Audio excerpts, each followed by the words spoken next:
Welcome to Moonlight Mythos, a place where stories drift like stardust and sleep begins with wonder. If you're here, it's time to let go of the day. Close your eyes. Breathe and let the story carry you into the night.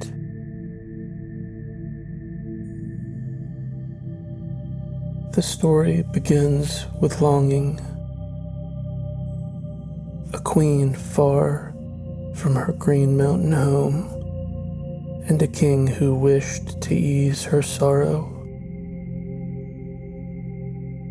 Ancient writers tell of a paradise raised in the desert, a layered garden lifted high above the earth, watered by hidden machines. Scholars still debate whether these gardens stood where we imagine. Was it love or legend? The answer has never been certain. Take a slow breath as you listen. What survives is the vision of whispered leaves, fragrant fruit, and a refuge suspended in the night. Tonight you will walk that imagined terrace under moonlight, a sanctuary born from devotion, softened into dream. At its threshold lies something rare, the promise of shade where all else is heat and dust. Here, in the heart of the tale, rises the vision of a garden suspended in the desert. Picture the burned plain, the cracked soil, the air clinging hot to the throat. Against such emptiness, even one tree would feel like a blessing. To imagine instead a whole-tiered garden, layer upon layer of green climbing upward, was to picture triumph over the earth itself. It meant coaxing water where it did not wish to flow, showing that human will could craft sanctuary in defiance of the sun. In Babylon, rivers gave life only where channels carried them. Beyond their reach, the land returned to dust. A shaded courtyard, a line of palms, the whisper of leaves. Each might feel as precious as gold.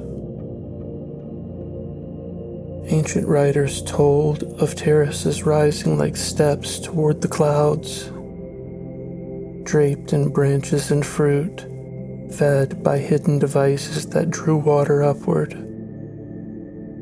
unseen to spill down again in streams and falls. Against the silence of the plain, the imagined garden carried its own music, dripping, trickling, a damp hush layered over rushing winds.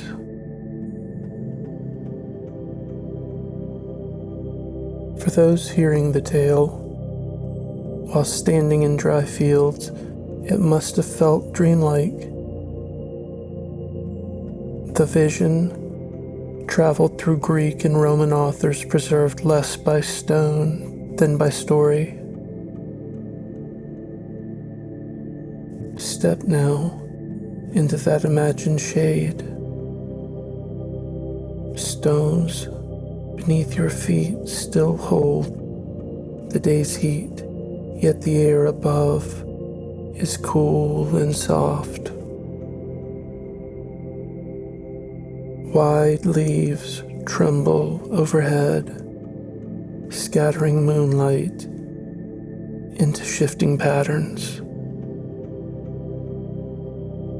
Slender palms rustle at the edges, while thicker trees arch across the walkways, their shadows layered gently on stone.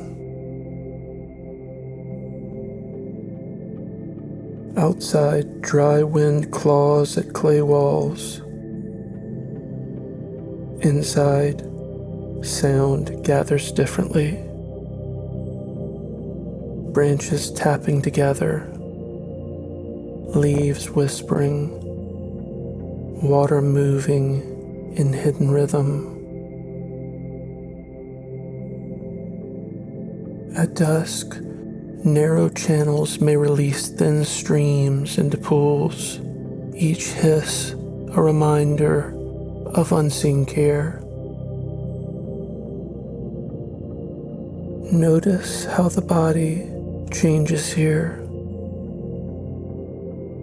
The chest loosens, breath flows more easily. Heat no longer presses on the skin. Freshness spreads instead, inviting stillness. Silence itself becomes part of the garden. The pause after a drop falls. The hush beneath the canopy when every leaf is still.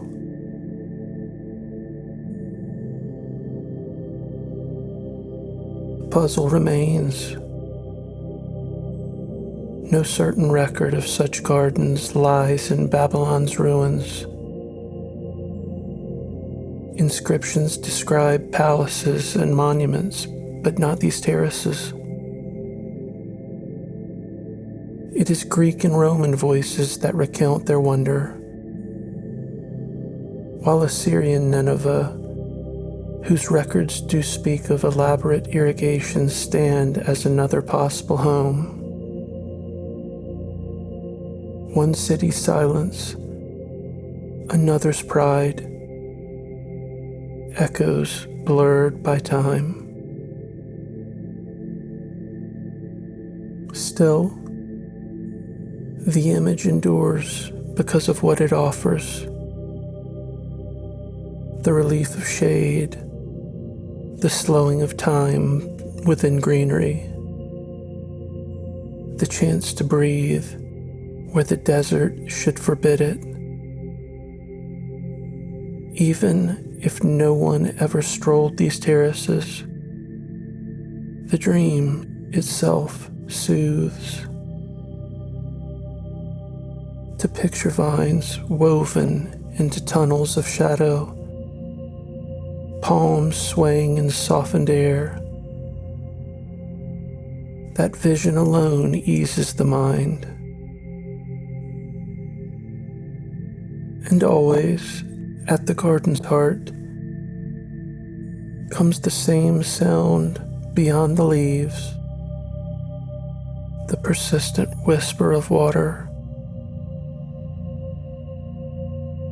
Ancient writers made it central to the wonder. Not just coolness, but streams climbing upward before falling down again. With that detail lies the lingering question: how could water have climbed so high more than 2,000 years ago?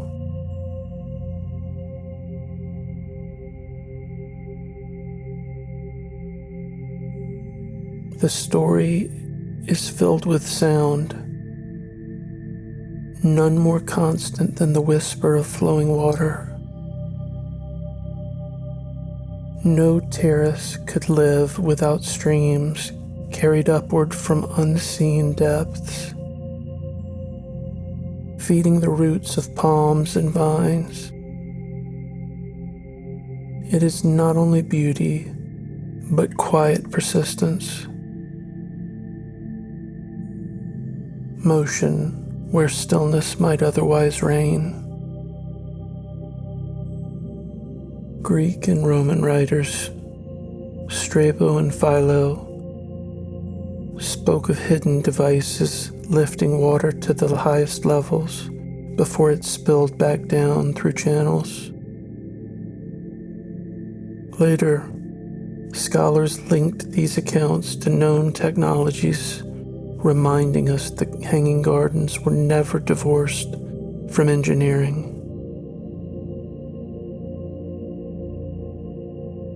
The texts do not explain details with certainty, but they suggest means by which stone chambers might have echoed with water's steady breath.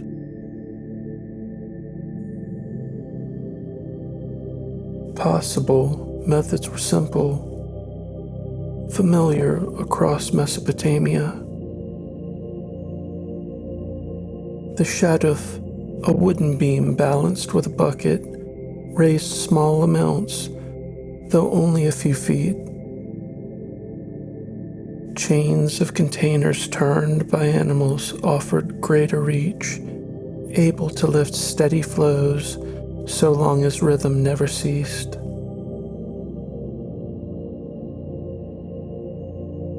Some propose an early form of water screw, perhaps like those later tied to Archimedes, but hinted at in early Assyrian inscriptions. Each had limits, yet together they reveal the range of ways water might have been imagined, climbing where nature had not placed it.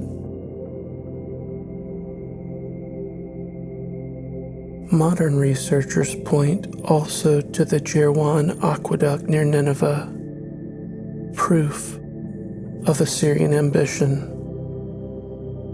Stone channels carrying vast supplies across dry land. If water could be moved miles across, why not upward too? Yet the evidence remains indirect. The garden rests on the border between memory and invention. But for us tonight, the method matters less than the impression it leaves. Imagine wooden gears turning, hooves pressing circles into earth. Each movement carries a sound. The faint clink of a joint, the hush of water spilling, the softened echo as it strikes stone. Together, they join into rhythm, unhurried, lulling, turning labor into music.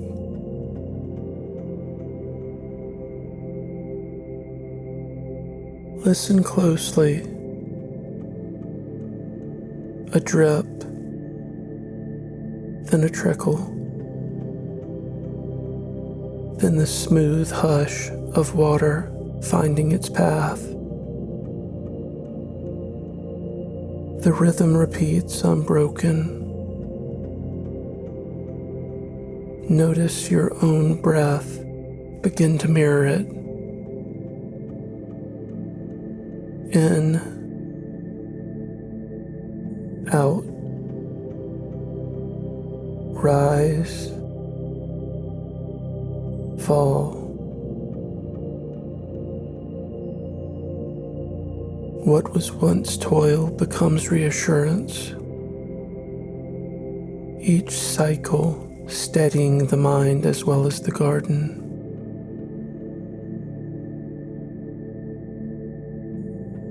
Even with details debated, the effect is timeless. Farmers by canals, travelers at fountains, rulers in shaded courts, all have known its gift. Water soothes because it keeps rhythm,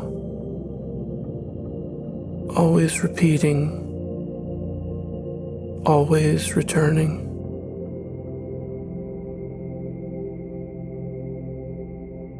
Now imagine that rhythm filling the terraces. With each drawn bucket, each soft spill, the upper levels remain alive. Roots drink with ease.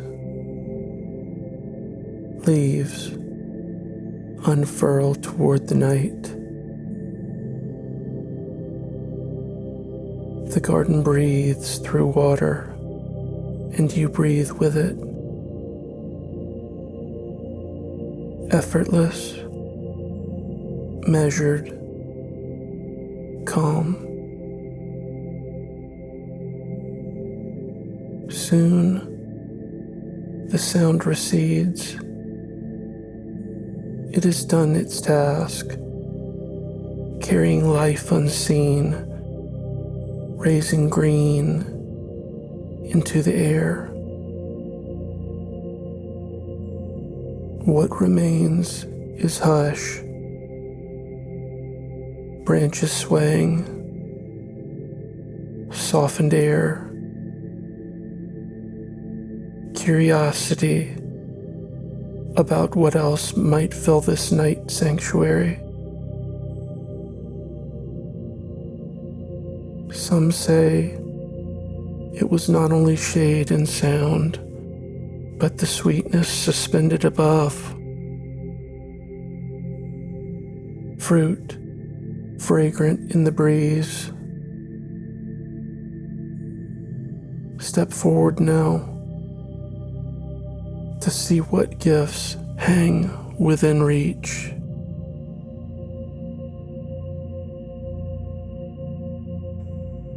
Here, among terraces raised against desert winds, the air grows heavy with promise. This is the paradise at the garden's heart. Not just leaves and water, but sweetness alive in the cool of evening. Figs, pomegranates, dates, grapes, long cultivated in Mesopotamia's fertile soil, treasured for shade, sustenance, and harvest. Figs with soft flesh, pomegranates with jewel-like grains, dates with golden sugar, grapes in heavy clusters ripening in the sun. Familiar, rooted, luminous in memory. Beside them grew plants less at home in the plains, olives from rocky slopes, quince with golden fragrance, cedar, resinous and weighty, carried from distant mountains.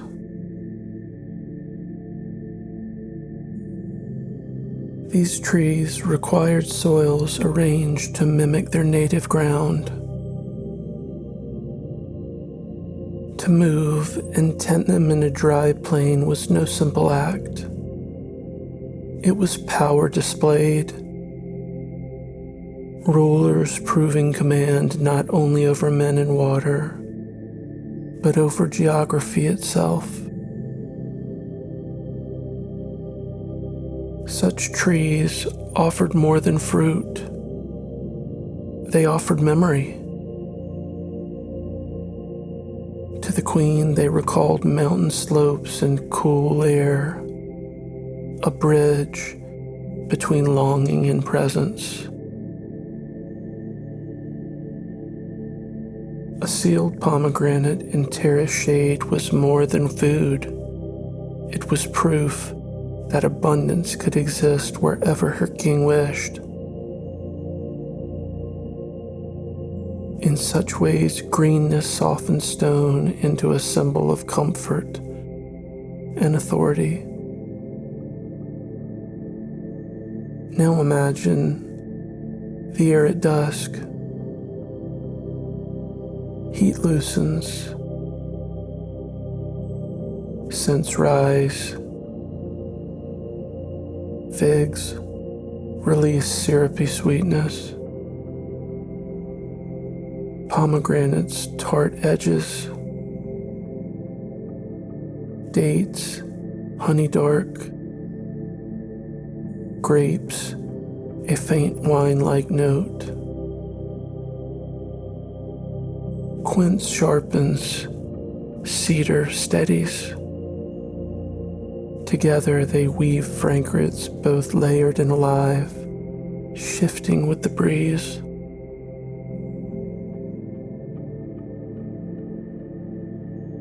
Pause. Breathe it in.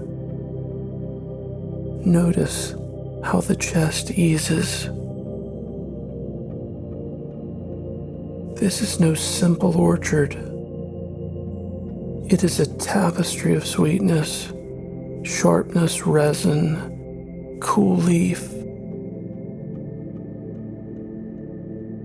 The senses sway gently between outward richness and inward calm. Here, the queen is most vividly imagined. Brushing damp fig leaves, resting beneath cedar shade. These trees may have eased her longing, planning the presence of distant hills and desert air.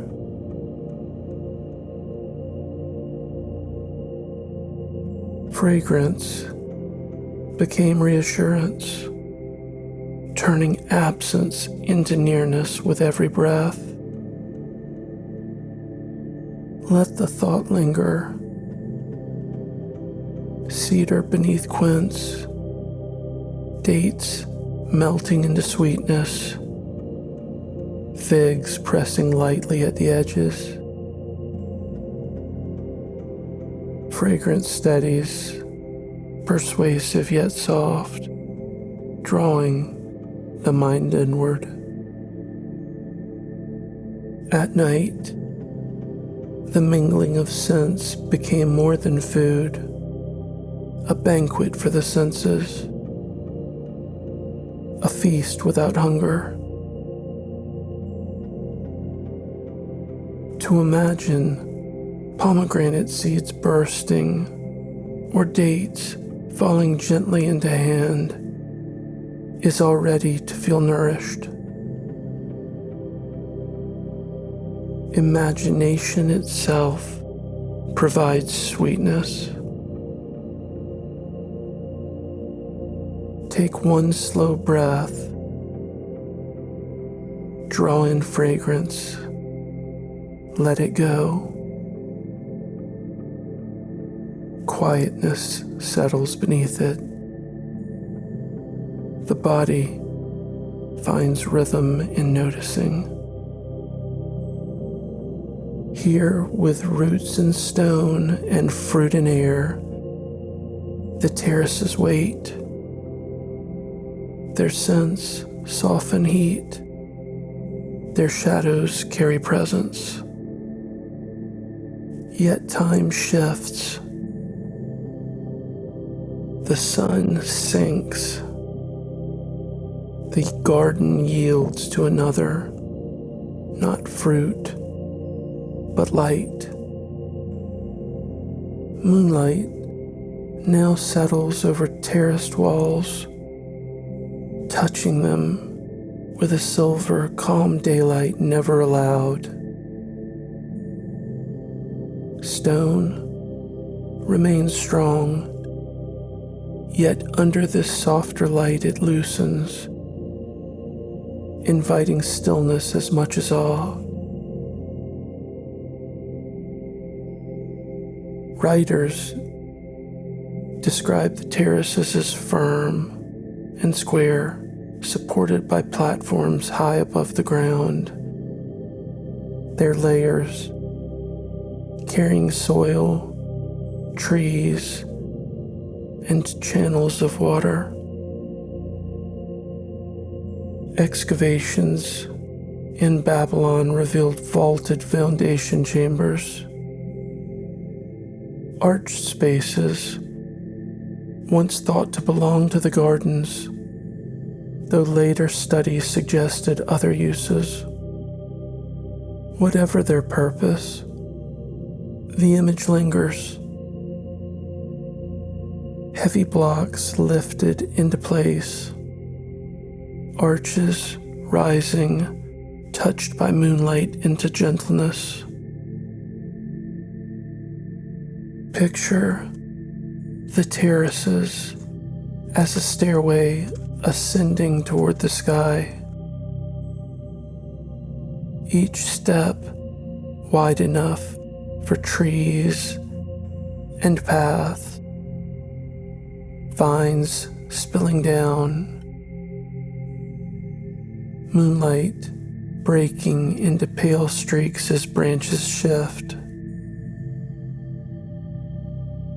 Leaves scatter beams across stone and fractured lines, making solidity seem weightless. Pools of illumination form where courtyards widen, circles of calm, inviting you to pause and look upward. Feel the cool of carved stone beneath your bare feet. Rough in places, smooth in others. Cooled by night air. That touch grounds you, even as your gaze climbs the terraces. Around you, fig leaves sway slowly, casting rippling shadows. Olive branches flutter more quickly, flickering light and shadow together. The effect is a pulse, steady enough to bring your breath into rhythm.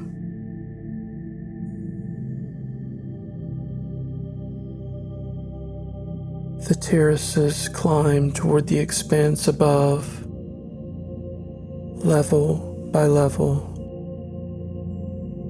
Square outlines blur with the horizon until stone seems a pathway into the sky.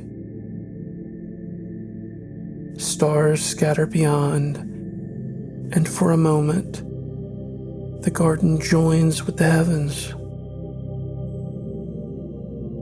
Geometry below blends with infinity above. Earth's architecture mingled with night's quiet. Stone framed the garden. Soil softened its lines. Roots pressed into gaps.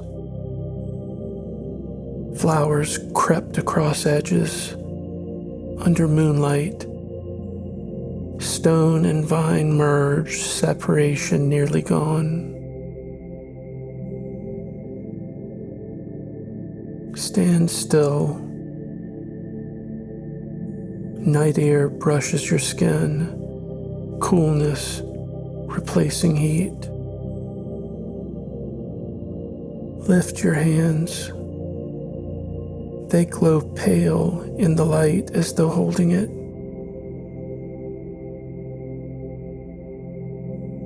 Sounds arrive softly. Leaves shifting, water echoing faintly.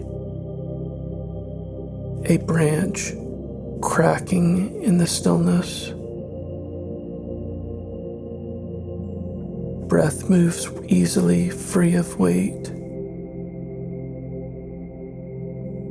Silver threads mark palms, grapes, blossoms in shadow. Reflections skim hidden water. Stillness folds it all together. Stone holding, leaves softening, light completing.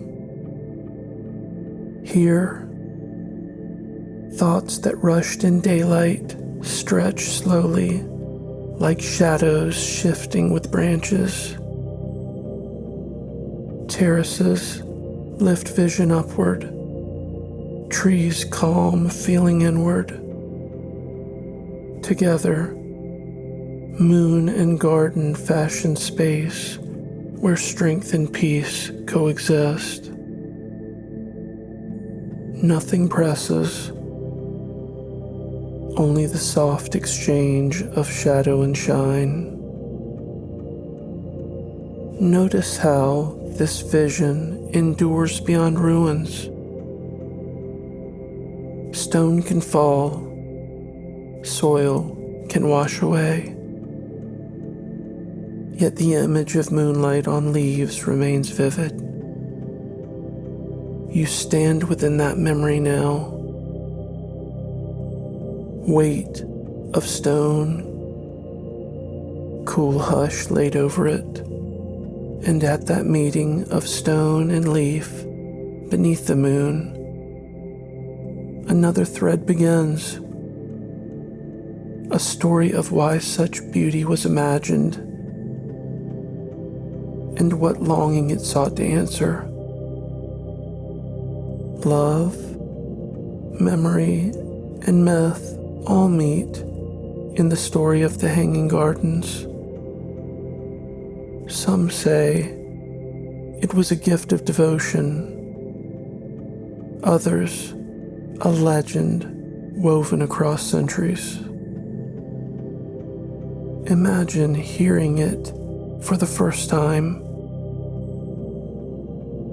A queen taken from mountain slopes into a flat city by the river. She feels the loss of ridges and shaded valleys. To ease her sorrow, a king raises terraces skyward, filled with trees and watered by hidden channels. Whether fact or dream, the story endures. A garden born as comfort for longing. The most familiar account comes from Berosus, a Babylonian priest writing in the 3rd century BCE. His words survive only through later authors such as Josephus.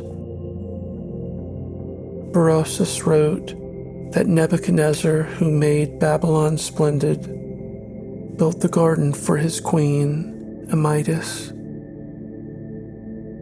She came from the green ridges of Media in the east, and Babylon's plains left her grieving. Terraces planted with trees, watered by ingenious means, were said to answer her homesickness. Yet a Mythos' name does not appear in Babylonian records of the time, reminding us how much of this tale rests on later memory. Uncertainty deepens. Was this wonder Babylon's at all?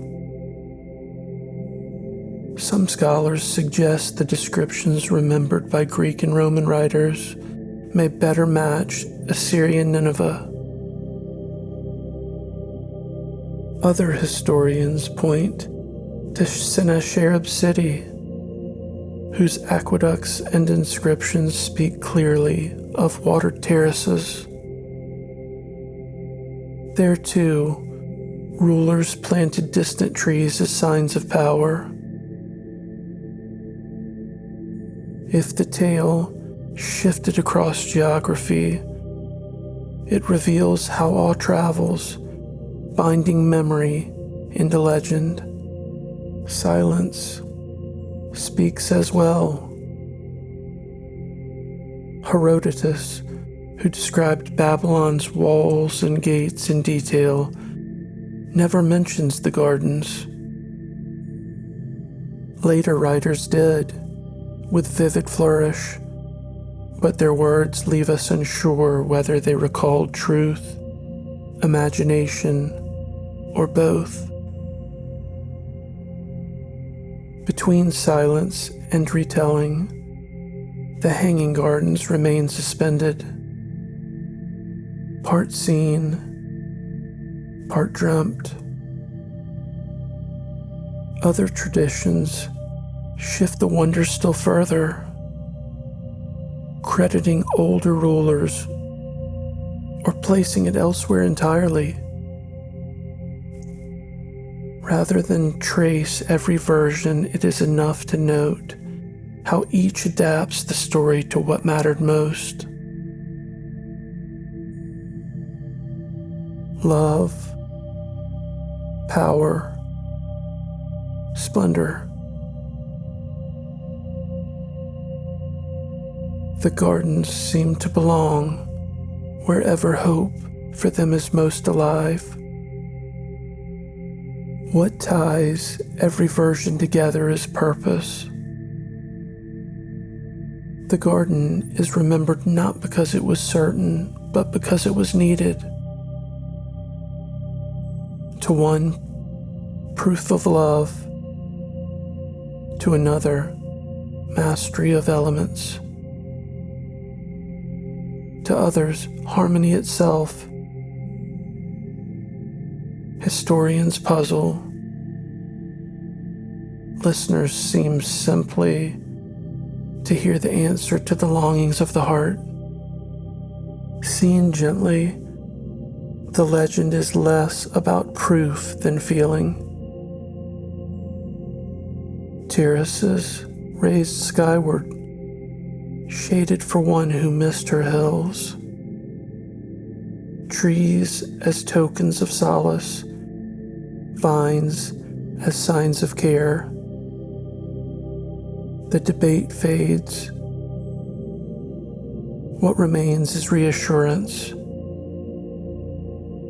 Devotion can take form in shelter. Memory can be shaped by comfort. Let this rest with you.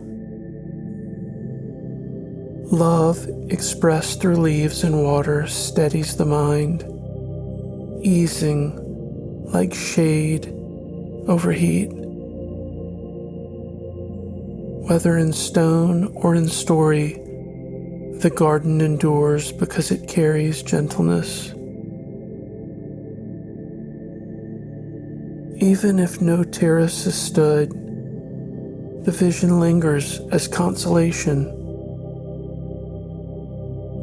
The wonder survives not in ruins, but in stillness offered to anyone who imagines it. Roots grow into memory more than soil. In that way it continues. Sanctuary always waiting, ready when you choose to enter. Pause to picture it now and feel what many before you must have felt. A quiet space of ease, held in mind, always near. If history leaves the hanging gardens uncertain, the calm they inspire points towards something deeper, the paradise within. What matters is not whether brick walls rose in Babylon, but that idea endures. A pattern of refuge, an enclosed space where life, water, and shade gather in balance. The very word paradise comes from the old Iranian paradisa, meaning walled enclosure. From its first use, it suggested not grandeur, but safety, order, and shelter. Think of that simplicity when the world outside feels harsh. A walled garden offers relief. Water flows within. Fruit hangs within reach. Shade softens the air. You step from disorder into calm, tended space. The hanging gardens, real or imagined, embody this design. They symbolize not only greenery, but the longing to mark out a place where care endures, where the mind may rest. This longing crosses cultures and ages. Enclosed gardens appear in many traditions: cloisters, courtyards, ponds and bridges, narrow channels carrying water.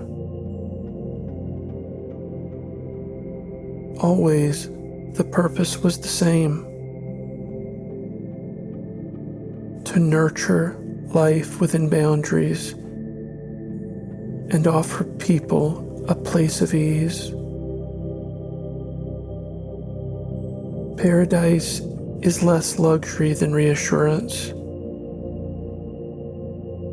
The heart knowing itself safe in quiet enclosure. And so, when stone records stay silent, imagination answers. You have already heard water in motion, cooled your breath beneath imagined leaves, and felt sweetness in the air. No excavation is needed. Vision and memory alone can raise walls of calm within the mind. Even if no archaeologist uncovers their foundations, the gardens rise each time you picture them. Notice how each element serves you.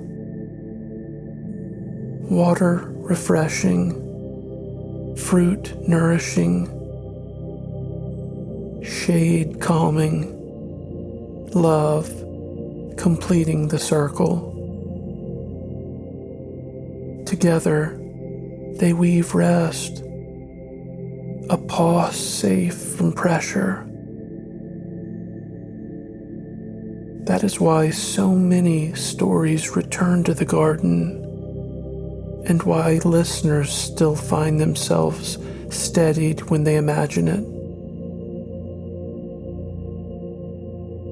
No vaulted arches are required. Patterns form quietly within. Take another slow walk among the terraces. Inhale as though night air cools your face. Exhale with the rhythm of water falling nearby. Branches trail above like curtains, closing against the noise of the day. Leaves become your roof. Stone paths guide your steps. Each detail, though imagined, strengthens the calm inside you.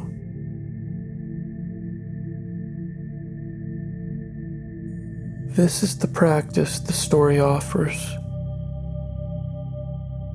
Let walls and water shape a circle in your mind and return whenever your thoughts wander. You need not recall every feature, only that within these quiet boundaries, breath flows more easily. The vision becomes less about Babylon, more about your own stillness, waiting whenever you close your eyes. Now pause at the center of this inner garden. No rush forward, only the whisper of leaves in a breeze, the faint fragrance of fruit, the cool stone beneath your feet. Around you, a boundary of calm forms, a shelter built of memory and imagination together. Here, you are free from proving or doubt. History quiets, debate fades. What remains is presence, rest shaped in mind, sheltered by thought. Time does not press. The terraces hold as long as you remain. Each breath renews the space without effort. This is why the image endures, even without proof. The mind recognizes the garden as the shape of safety, order within walls, stillness within noise. Here you pause, breathe, and gather ease. Let the recognition deepen. Paradise does not always need earth and stone. As night continues, keep this circle of calm near. The gardens rise whenever you invite them. A quiet shelter formed of water, shade and care. And in that nearness lies the simple truth. Wonders need only be imagined to offer their rest. Whether story or stone, the hanging gardens leave one gift that matters most: rest. You can still picture terraces cooling in the night air, leaves stirring gently, water moving in easy rhythm. That vision alone becomes a shelter of calm, carried safely in your thoughts. As you drift towards sleep, let the image soften into stillness. Carry its cool air with you, its quiet shade, its promise of ease. Take a slow breath in and let it go. If this moonlit journey has eased your evening, you may wish to return again, to walk the terraces, hear the water, and find your rest within the garden of night.